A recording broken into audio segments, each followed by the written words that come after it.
Best varicose wines చికిత్సనే పొందండి. నొప్పి లేని చికిత్స కోసం సంప్రదించండి ఎవిస్ హాస్పిటల్. నమస్తే రమ్మగారు. నమస్తే జయ. ఏదన్నా చిన్న కథ చెప్తారండి? పెద్ద కథ చెప్తాను. చెప్పండి రమ్మగారు. ఈ మన సిండ్రెల్లా లాంటి కథలు కొన్ని కొన్ని భలే ఆసక్తికరంగా ఉంటాయి. సిండ్రెల్లా ఒక ప్రత్యేకమైన కథ కదా. కొంచెం అటు ఇటుగా ఉన్న ఒక కథ చెప్పుకుందాం.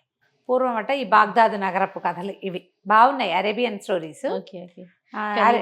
పిల్లలు మీకు మగ పిల్లలు కదా రమ్మగారు, వినరేమో బహుశా. ఆడపిల్లలు ఉంటే ఎంతసేపు సిండ్రిల్లా స్టోరీలేనండి. క్యారెక్టర్లు వీళ్ళు ఒకళ్ళు సిండ్రిల్లా, ఒక స్టెప్ మదరు, ఒకళ్ళు మామూలు మదరు, భలే ఉంటాయి రమ్మగారు. మా అబ్బాయిలు కాగోలేదు, మగపిల్లలు కదా. అర్జునుడు, విక్రమార్కుడు, అవి అలాంటివి నేను రోజు ఇంట్లో వింటా ఉంటాను. హాలిడే అయితే చాలు సిండ్రిల్లాలు క్యారెక్టర్లు.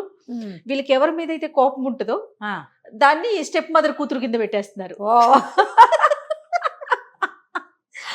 ఎంత ఫన్నీగా అనిపిస్తుంది అంటే రమ్మగారు, వాళ్ళు ఆడుకునేటప్పుడు వినాలి. మా వాళ్ళంతా మేము హనుమాన్ క్యారెక్టర్లు అవి చేసేవాళ్ళం. సూపర్ మ్యాన్, స్పైడర్ మ్యాన్, ఈ క్యారెక్టర్లు విన్నారు. పాత కథలు మావి ఎప్పటిపో కదా, అదే అదే పెద్దవాళ్ళు అయిపోయారు. అమ్మాయిలు ఉంటే ఆ సరదా వేరు చేయ కదా. అవునండి. మనవరాళ్ళు వస్తారో రారు, మాకు వచ్చేస్తారు, ఖచ్చితంగా వస్తారు రమ్మగారు. చూడాలి, అప్పటికి ఓపిక ఉండద్దు. అది అది అది చూసుకోవాలి. సిండ్రిల్లా లాంటి కథ. ముసలివాడి భార్య కథ పేరే అది. పూర్వం అంటే ఈ బాగ్దాద్ నగరంలో ఒక కట్టెలు కొట్టుకునేవాడి కుటుంబం ఒకటి ఉండేది. అతను కట్టెలు కొట్టి తెచ్చి ఆ కట్టెలు నమ్ముకుని బతికేవాళ్ళు. అయితే ఇతనికి ఒక్క కూతురు ఉండేది. మీకు భగవంతుడు ఇంకా పిల్లల్ని ఇవ్వలే వాళ్ళకి. పిల్ల మహముచ్చటగా చక్కగా ఉండేది. ఏదో పాత బట్టలు వేసుకుని చింకి పాతలు వేసుకున్నా కూడా పిల్ల ముద్దుగా ఉండేది. అయితే ఏమైంది, ఇతను రోజు కొట్టలు కట్టుకునేవాడు, తెచ్చుకునేవాడు. అమ్మి ఏదైనా వస్తే ఇక దాంతో అట్లా బతుకుతూ ఉండేవాడు. వీళ్ళు ఈ కట్టెలు కొట్టే అతను కుటుంబం ఉన్న వీధిలో ఒక సంపన్నుల కుటుంబం కూడా ఉండేది. వీధికి ఆ చివరి వాళ్ళు, ఈ చివరి వీళ్ళు ఉండేవాళ్ళు. ఆవిడ దర్గాకో ఎక్కడికో దండం పెట్టుకోవడానికి వెళ్తూ దారేపోతూ ఈ పిల్లని చూసేది.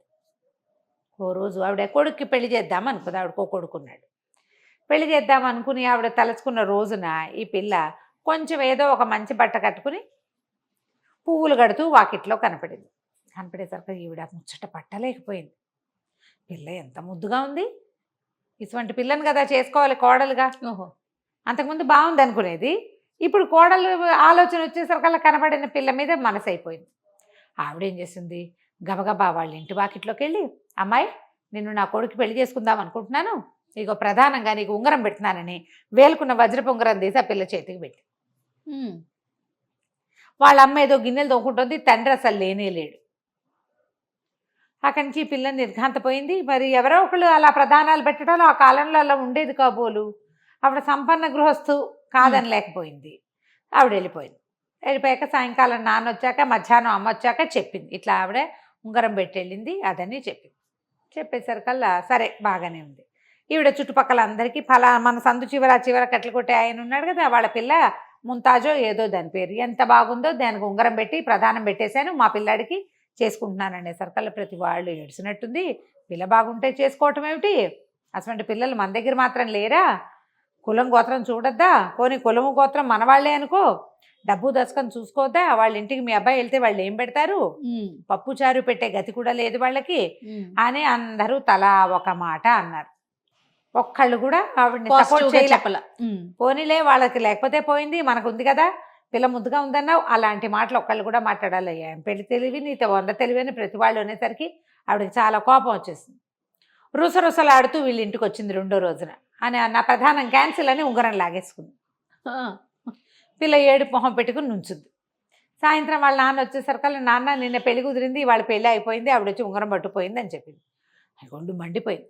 భగవంతుడా, నేనేమనుకున్నాను, అసలు పిల్లకి పెళ్లి చేయగలనా అని ఎప్పుడూ అనుకునేవాడిని. అలాంటిది ఒకరోజు పొద్దున్నే ఆశ చూపించావు నాకు, ఓ రోజు సాయంకాలం వచ్చేసరికి పిల్ల పెళ్ళి అన్నావు, ప్రధానం అన్నావు. సంపన్నులు గృహస్థులు, పిల్లవాడు బాగుంటాడు, వాళ్ళకి బోల్ డబ్బులు ఉన్నాయి, వాళ్ళే పిల్లని ముద్దుగా అడిగారు కాబట్టి బాగా చూసుకుంటారని నమ్మి నువ్వు ఉన్నావనుకున్నా. రెండో రోజు సాయంత్రం వచ్చేసరికి సంపన్నులు పోయినాయి, పిల్లాడు పోయింది, ఉంగరము పోయింది, అన్నీ పోయినాయి. చిచ్చి ఇలా కాదు, రేపొద్దున మసీదుకి వెళ్తా పిల్లని తీసుకుని, మసీదులో నుంచి మొదట బయటకు వచ్చి ఎవరిని నువ్వు పంపిస్తావో వాడికి ఇచ్చి నా పిల్లనిచ్చి పెళ్లి చేసేస్తా. నువ్వు ఉంటే ఉన్నావు లేకపోతే ఊడేవని దేవుడి మీద ప్రతిజ్ఞ చేశాడు. మర్నాడు తెల్లవారుజామునే పిల్లని చక్కగా అలంకరించారు వాళ్ళకు ఉన్నంతలో. పెళ్లి కూతురులాగా అంటే జల్తారు, మేలు ముసుగు ఏదో వేస్తారు. పిల్లలు 10 ఏళ్ళ నుంచో 8 ఏళ్ల వయసు నుంచో తల్లులు కుట్టుకోవటం మొదలు పెడతారు. అవి పిల్లలకి ఇవ్వవలసిన వస్తువులు అవన్నీ కూడా తయారు చేసి పెట్టుకుంటారు. మనం వెండి బంగారాలు చేరుస్తారు కదా మన వాళ్ళు, అట్లా వాళ్ళ పద్ధతి అనమాట అది. అంచి కుట్టేసుకున్నారు. ఆ కుట్టిన మేలు ముసుగు వేసి పిల్లల్ని అలంకారం చేసి పువ్వుల దండలు అవి వేసి ఏదో మొహానికి ఏదో కడతారు కదా, అవన్నీ గట్టి తీసుకుపోయి మసీదు వాకిట్లో నుంచున్నారు. మసీదు ఇట్లా 4:15కి అయిపోతుంది. నమాజ్ అయిపోయాక జనాలు బయటకు వస్తుంటే మొట్టమొదటి ఒక ముసలి వాడు ఎవరో వచ్చాడు బయట.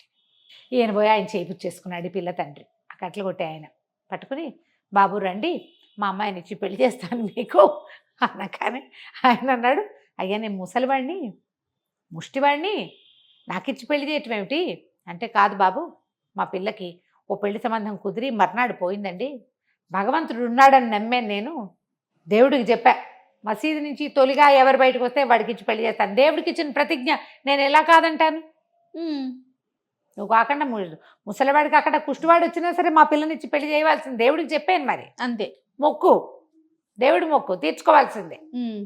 కాబట్టి మా పిల్లనిచ్చి పెళ్లి చేసే తండ్రి ఉండండి, కాజీ గారిని పిలుచుకొస్తాను. నువ్వు కాజీని పిలుచుకొచ్చాను.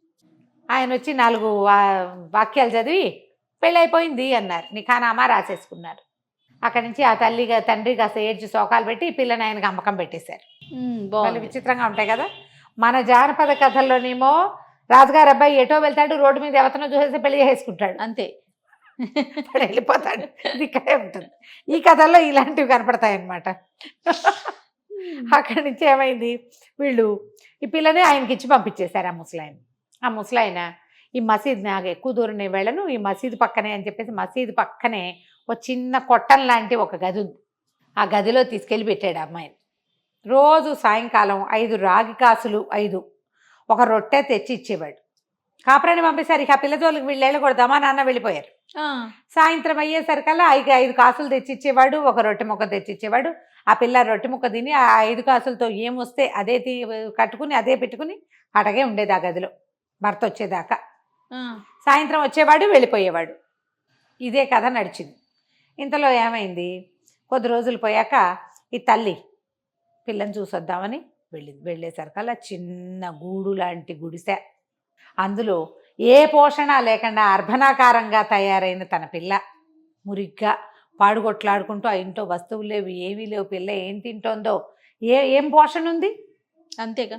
దాంతో ఆవిడ లబోది బొమ్మ నేర్చింది. అయ్యో పిల్ల ఇట్ట అయిపోయింది, చింకి గుడ్డలతో అయిపోయింది, బట్టలు లేవు, పాతలు లేవు, దీనికి ఇట్లాంటి పెళ్లి చేసాం, భగవంతుడు లేడా అని ఏడ్చింది. అక్కడి నుంచి మా ఇంటికి రమ్మనేసరికల్ పిల్లని రానమ్మా, మా ఆయన సాయంత్రం అయ్యేసరికి వచ్చేస్తాడు, భర్తను అనుసరించి వివాహాన్ని గౌరవించాలి, అది సిద్ధాంతం. మా ఆయన వచ్చేసండి, ఆయన వచ్చేసరికి మళ్ళీ తీసుకొస్తాను.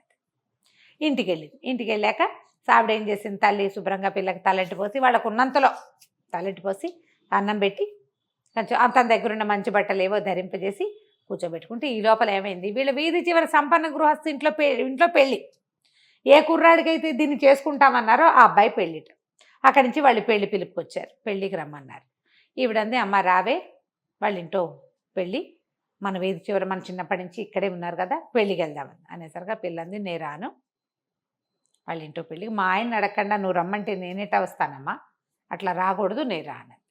అత్తగారు ఏం చేసింది, పిల్లని వెంబడి పెట్టుకుని సాయంకాలం మసీదు పక్కన ఉన్న ఆ చిన్న డేరాకి తీసుకుపోయింది కూతురు. తీసుకుపోతే ఏమైంది, అక్కడికి వెళ్ళాక అల్లుడు గారు, ఫలానా మా వీధి చివర ఉన్న సంపన్నుల ఇంట్లో పెళ్ళండి, మా చుట్టాలు పక్కాలు అంతా వస్తారు, మా వీధిలో వాళ్ళంతా వెళ్తున్నారు, మేము అదే అక్కడ ఉన్న వాళ్ళమే కదా, వాడకట్టులో పెళ్ళికి వెళ్ళకపోతే బాగోదు కదా, తెల్లారులేస్తే మొహాలు చూసుకోవాలి, మరి మా అమ్మాయిని కూడా తీసుకెళ్తానంటే మా అమ్మాయి రానంటుందంటే, ఎందుకు వెళ్ళావు, వెళ్ళన్నాడు ఆయన. అనేసరికల్లా కాదు నేను వెళ్ళను, నాకు ఇష్టం లేదు అంది. అనేసరికల్లా ఎందుకు, ఆ అబ్బాయిని నేను పెళ్లి చేసుకోవాల్సిన వాడు కదా, చక్కగా అలంకరించుకుని వెళ్దు కానీ ప్రేమలో పడితే వాడిని పెళ్లి చేసుకుందు కానీ అంటే, చీచి అంది అమ్మాయి. చీచి నేను అట్లా చేసుకోను, నేను ససేమిరా వెళ్ళనంటే, నువ్వు వెళ్ళి తీరాలి, నా ఆజ్ఞ అన్నాడు మొగుడు, ఆ ముసలాయన. సరే, ఇంతలో ఈ అమ్మాయికి 5 కాసులు రొట్టె చేతిలో పెట్టాడు. ఆ పిల్ల రొట్టె తింటుండగా ఆయన వెళ్ళిపోయాడు. ఆయన కాసేపట్లో ఏమైంది, ఓ బండి వచ్చింది. ఓ బండిలోంచి ఒక 2 ఆడవాళ్ళు దిగారు. చక్కగా మంచి భలేగా ఉన్నారు వాళ్ళు, బండి కూడా సూపర్గా ఉంది. ఆయన వెళ్ళిన 1 గంటకు వచ్చారు వీళ్ళు. చీకటి పడుతోంది. అమ్మాయి రాత్రికి పెళ్ళే వెళ్ళాలి అంటోంది తల్లి. మీ ఆయన వెళ్ళమన్నాడు కదా అంటే, అమ్మాయి పాత బట్టలతోటి వెళ్ళకపోతే ఏమైందమ్మా పెళ్ళికి అంటే, ఆ బండిలో వచ్చిన వాళ్ళు పెద్ద ఇంత పళ్ళెం ఇంత పెద్ద సంచి పుచ్చుకొచ్చారు. పుచ్చుకొని లోపలికి వచ్చి, అమ్మాయి ఫలానా ముసలాయన పెళ్ళానివేనా నువ్వు అని అడిగారు. అవునండి అనేసరికి, మీ ఆయన పంపించాడు నువ్వు ఎక్కడికో పెళ్ళికి వెళ్ళాలట కదా, నిన్ను అలంకరించమన్నాడని శుభ్రంగా అమ్మాయికి ఫేషియల్ చేసేసి హెయిర్ స్టైల్ నీట్గా అందంగా చేసేసి మంచి బ్రహ్మాండమైన లెహంగా తెచ్చారు. బట్టలు, వాళ్ళు తెచ్చిన నగలు, బట్టలు వీళ్ళ జీవితంలో వాళ్ళ ఊహకు కూడా రావు. చక్కగా అలంకారం చేశారు. చేసి ఇంకో బండి వచ్చింది. ఈ బండి ఎక్కి పెళ్ళికి వెళ్ళమన్నారు. బాగుంది. అక్కడి నుంచి వేళ్ళకి ఉంగరాలు పెట్టారు. నువ్వేదైనా నీ ఒంటి మీద వస్తువుల్లో ఒకటి పెళ్లి కూతురికి బహుమతిగా ఇవ్వమన్నాడు మీ ఆయన అని చెప్పారు. పెళ్ళికి వెళ్తుంటే మరి పెళ్లి కూతురికి బహుమతి ఇవ్వద్దు. సరే అక్కడి నుంచి తల్లి పిల్ల ఇద్దరు బండి ఎక్కారు. వెళ్ళమన్నాడు కదా భర్త. వెళ్ళారు. పెళ్ళికి వెళ్ళేసరికి పెళ్లిలో అందరూ నిర్ఘాంతపోయి, ఇదేవరు ఈ చందమామ ఇక్కడి నుంచి వచ్చింది, ఈ పిల్ల ఎవరు ఎవరు ఎవరు ఈవిడ మా కూతురే అంటుంది, ఇదేవిడు వీళ్ళ కూతురు ఇలా ఇలా అయిపోయింది అని ఆశ్చర్యపోతున్నారు. అక్కడి నుంచి ఇంకా నిఖానామా చదవాలి, ఇంకా సమయం ఉంది కాస్త. పెళ్లి కూతుర్ని పెళ్లి కొడుకుని పక్క పక్కన నుంచోబెట్టారు. ఈ పిల్ల ఏం చేసింది, చేతికున్న ఉంగరం తీసి ఆ పెళ్లి కూతురికి తొడగబోయింది. తొడగబోయేసరికల్లా ఆ పెళ్లి కొడుకు దీన్ని చూసేసరికల్లా నిర్ఘాంతపడి అమ్మాయికేసి చూడడం మొదలుపెట్టాడు. ఇవి పెళ్లి కూతురు ఉంగరం పెట్టించుకుంది. ఉంగరం పెట్టించుకున్నాక బాగుంది కదా అని ఇటు తిరిగేసరికల్లా పెళ్లి కొడుకు తరకేసి చుట్టాల ఆ ఉంగరం పెట్టిన అమ్మాయికేసి చూస్తున్నాడు. చూసింది పిలిచినా పలకటాల వాడు అట్లా నోరు తెచ్చుకొని మైమర్చిపోయినాడు.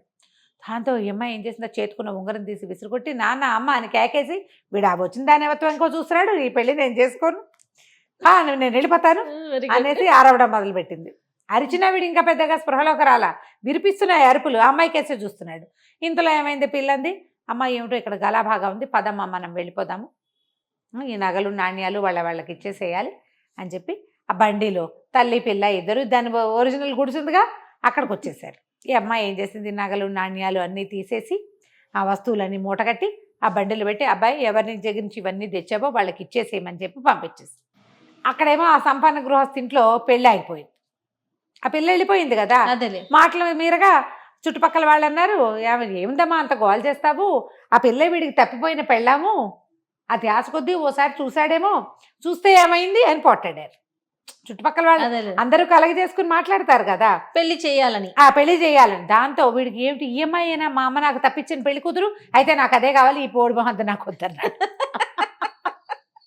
ఇలా అనేసరికల్లా ఆ పిల్ల తండ్రి వాడెందుకు ఒప్పుకుంటాడు, వాళ్ళకి తిక్కరేగింది. వాళ్ళకి మేము చచ్చినా మా పిల్లని వీడికి ఇచ్చి పెళ్లి చేయము, మేము ఇచ్చినవన్నీ మాకు ఇచ్చేసేయండి అని చెప్పి వాళ్ళు తెచ్చిన స్వీట్లు, హాట్లు, తట్టా పుట్టా బంగారం గింగారాన్ని మూట కట్టుకుని పట్టుకుని వెళ్ళిపోయారు.